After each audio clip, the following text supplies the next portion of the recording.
لوگ آ کے سوال کرتے ہیں کہ بابا جی ہمارے جو بچے ہیں نا وہ ہمارے کہنے میں نہیں ہیں، وہ برے کاموں کی طرف پڑے ہوئے ہیں۔ تو سب سے پہلے اس کا میتھڈ جو میرے آقا رسول کریم صلی اللہ علیہ وآلہ وسلم نے فرمایا ہے نا، وہ یہ ہے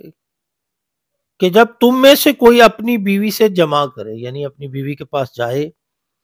تو یہ کہے اللہ کے نام کے ساتھ شروع کرتا ہوں، اے اللہ ہمیں شیطان سے بچا اور شیطان کو اس چیز سے دور رکھ جو تو اس جمع کے نتیجے میں ہمیں عطا فرمائے۔ یہ دعا پڑھنے کے بعد جمع کرنے سے میاں بیوی کو جو اولاد ملے گی اسے شیطان نقصان نہیں پہنچا سکے گا۔ یعنی کہ ماں باپ کا ایسا فعل ہے جس میں اگر وہ یہ عمل کر لیتے ہیں تو پھر شیطان جو ہے نا وہ ان کی اولاد کو بہکا نہیں سکے گا، کوئی نقصان نہیں پہنچا سکے گا۔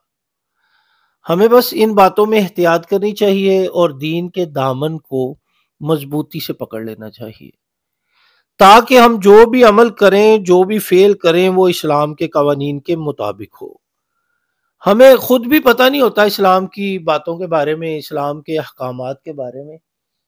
ہم دوسروں کو کیا بتائیں گے اس کے بارے میں؟ تو ہمیں چاہیے کہ ہم اللہ تعالیٰ اور اس کے رسول کے حکموں پر عمل کریں، ان کو سیکھیں اور دوسروں کو بھی سکھائیں۔